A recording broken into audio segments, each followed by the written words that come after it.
Hai, Assalamualaikum warahmatullahi wabarakatuh. Welcome back.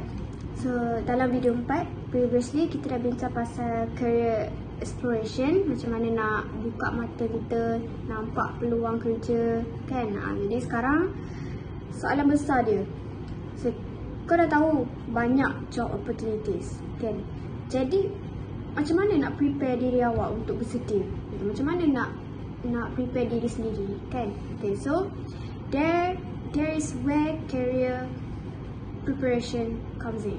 So career preparation ni dia bukan bermaksud tunggu graduate lah, tunggu habis belajar lah, tak kan? Tunggu pandai nantilah baru apply kerja ni.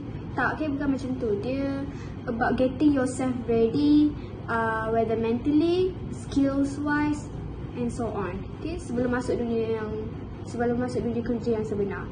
So dalam video ni kita akan cover apa sebenarnya maksud career preparation, apa benda yang company cari bila dia orang nak hire someone, kan? So apa skills yang awak boleh start dari sekarang, dan kesilapan yang biasanya student buat kalau rasa tak ready, walaupun sebenarnya boleh je, kan? Okay, so jom kita start. Okay, first, apa itu career preparation? First kali kita clarify, dia bukannya sekadar siapkan resume, tak. Ya, faham resume penting, tapi interview penting, resume penting, tapi career preparation ni lagi besar daripada resume dengan interview tu. Jadi maksud dia, you understand what the working world expects, you know what skills you need, you are mentally prepared for challenges, rejection and learning curve. Ramai student yang ada knowledge, ramai yang ada degree, tapi buat seseorang nampak ready tu adalah how they apply what they know. So, career preparation bukan pasal jadi perfect. It's about being prepared enough to start. Okay? Yang kedua, kita masuk apa sebenarnya yang company cari. So sekarang kita masuk real talk sikit. Bila company ambil fresh graduate, apa sebenarnya diorang cari, kan? So bukan semata-mata CGPA je. Diorang ada memang tengok CGPA, tapi tak semestinya full CGPA macam tu, faham tak? So of course academic result matters, tapi diorang biasanya diorang akan tengok tiga benda penting. Pertama, attitude and mindset. Contoh diorang kalau perasan dalam interview, diorang mesti tanya boleh bekerja bawah tekanan tak, macam tu, boleh belajar ke tak, datang kerja on time ke apa ke, kan? Sometimes company ni prefer orang yang ada attitude yang bagus lah, walaupun dia orang punya skills tu tak adalah bagus mana, kan, dia orang punya skills, tapi kalau attitude tu bagus, so lebih senang lah untuk bekerja sama daripada orang skills banyak tapi nak bekerja sama pun susah, macam tu, kan. Kadang company pun akan cari basic work skills, contoh macam communication, teamwork, time management, problem solving, kan. Skills-skills yang ni awak boleh guna dekat semua kerja. Jadi agak penting lah untuk ada skills ni bila nak bekerja nanti, kan. Mana ada kita kerja tak ada communication, kan, macam senyap je, tak boleh lah. Kita at least ada communication dengan orang, macam tu, kan. Yang ketiga, willingness to learn.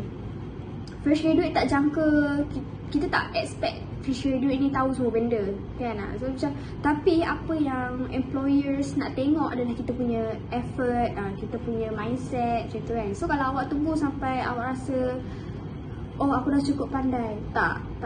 The truth is you never feel ready. Okay, career preparation bukan pasal tahu semua benda, it's about showing what you can grow. Okay, yang ketiga, skills yang perlu kita start dari sekarang, skill yang kita nak. Jadi kita kena start bina dari sekarang skills tu. Kalau awak student atau fresh graduate, apa skills yang awak boleh bina dari sekarang, kan? Contoh macam communication skills, tak kisahlah awak introvert ke, extrovert ke. Communication ni bukan dia sekadar pandai cakap je, kan. Semua orang pandai cakap, kan. Tapi maksudnya kita boleh kemukakan idea, explain idea kita dengan jelas. Itu the best communication lah, kan. Contoh, boleh tulis email dengan proper, boleh bagi arahan yang jelas, macam itulah. Contoh kalau kita nak simple practice yang kita boleh buat untuk improve skills ni adalah awak boleh rajin-rajinkan diri awak present dalam kelas ke, ataupun practice writing professional email ke, professional message ke kan. Kalau dalam group study ke, group work ke kan, awak boleh speak up, daripada diam je kan, awak boleh try untuk menyuarakan apa pendapat awak, macam itulah. Kedua, digital and technical skills. Okay, so skills ni pun penting sebab kita punya tempat kerja sekarang, almost every job ada elemen digital kan. Contoh macam Microsoft Office, tak kisahlah Excel ke, Word ke, PowerPoint ke kan, basic data handling, sebab tu kadang tu ada orang macam open job scope tu kan, basic data entry contohlah kan, macam tu.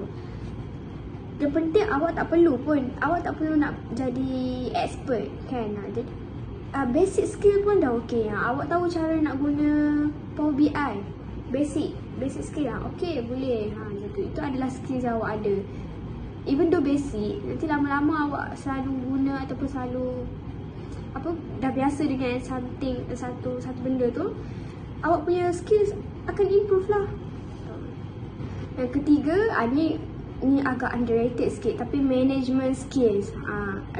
Contoh macam manage deadline, handle kita punya stress, boleh kerja bawah tekanan ke tak, ataupun take responsibility without being told. So dunia kerja ni tak sama macam kita punya nak buat assignment.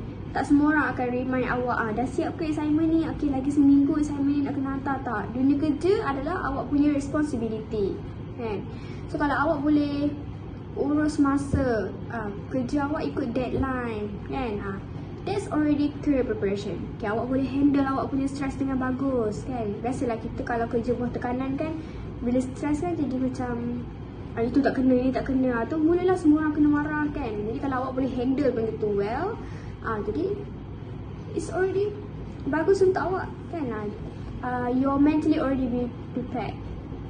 So you guys can think about what skills yang awak rasa paling lemah kan. Ada antara skill yang saya sebut ataupun antara lain-lain skill yang saya tak sebut kan. Apa yang awak rasa macam awak lemah dan awak need to improve that skill kan. Tak perlu pun nak judge diri sendiri.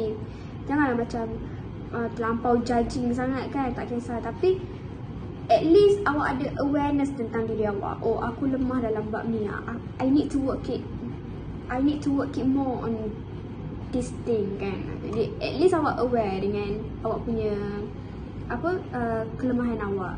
Okay, next kita masuk ke kesilapan biasa dalam career preparation. Okay, sekarang kita bincang pasal kesilapan yang sangat common lah kan. Contoh, setengah orang dia akan tunggu masa yang sesuai kan. So macam nantilah lepas graduation lah baru aku cari kerja betul-betul, nantilah lepas habis semester lah baru aku nak prepare. Tak, salah kan. Masa memberi pressure yang tinggi kan. So preparation yang baik bermula dari awal. Tak apa, sikit-sikit at least kita prepare kan, daripada tak prepare langsung kan tu. Yang kedua, jangan compare diri dengan orang lain. Ini kesilapan yang selalu orang buat lah kan. Macam tengok orang lain, oh dia kerja kat company ni bestnya, aku ni macam company kecil je. Oh dia kerja kat company luar negara, aku berniaga daripada depan rumah je kan. Rasa macam ketinggalan ya, fikir macam tu. Macam saya cakap, starting point orang berbeza-beza, orang punya journey berbeza-beza. Okay, yang ketiga, seseorang tu terlalu sangat fokus kepada resume. Fokus resume tapi isi resume tu kosong. Macam resume cantik, tengok dari luar cantik, tapi bila interview ditanya apa yang awak pernah buat, apa pencapaian awak, blank, diam. Macam seolah-olah tak tahu. Tapi cantik, resume cantik kan. So career preparation is about building substance, not just packaging kan. Isi dulu, isi banyak barulah packaging. Macam tu. Janganlah macam oh isi janganlah macam oh kat luar nampak cantik padahal dalam tak ada apa-apa pun. Macam tu. Okay, seterusnya mindset. Mindset sangat penting Dalam dunia kerja kita akan belajar banyak benda kan. Of course kita akan buat silap, kita akan rasa overwhelmed, tapi it's okay, benda semua orang buat silap. Even yang kerja berpuluh-puluh tahun pun pernah akan buat silap juga. Okay, manusia tak lari dari kesilapan. Okay? That is normal. You are not expected to be perfect. You are expected to be professional and willing to learn. Okay, as long as you rasa macam nak belajar kan, it's okay. Tukar mindset awak dari oh aku harap aku dapat kerja senang, nanti aku akan datang aku nak kerja senang je lah. Tak, jangan buat macam tu. Tukar mindset anda daripada awak nak kerja senang kepada aku nak jadi orang yang senang diajar dan boleh dipercayai. Tukarkan mindset yang positif kan. Career preparation bukan tentang jadi orang yang paling hebat kan. Oh aku dah prepare ni, mesti aku hebat daripada orang lain. Tak, bukan macam tu. It's about becoming someone's employee feel safe to work with and to invest in. Okay? Okay guys, let's quick recap for this video. First, career preparation, kita prepare kita punya mindset, kita punya skills kan. Kita prepare dua benda tu. Employee cari attitude. Okay, dia orang akan fokus kepada attitude, basic skills and willingness to learn. Memanglah kadang-kadang dia orang akan tengok macam oh orang ni skills dia bagus banyak, tapi at least kalau ada basic pun okay juga kan. Macam tu. Skills yang penting boleh bina dari sekarang. Kalau awak rasa communication skill awak lemah kan, awak boleh start untuk improve awak punya communication skill from now kan. So avoid common mistake. Okay, common mistake tu biasalah kan, tapi janganlah macam mistake yang macam tunggu nantilah. Tak, itu tolong avoid yang itu. Okay, so mindset yang betul akan bantu awak masuk ke dunia kerja dengan lebih yakin. Okay guys, take this one step at a time. You don't need to be ready for everything, just need to be ready to start. Okay, so see you in the next video.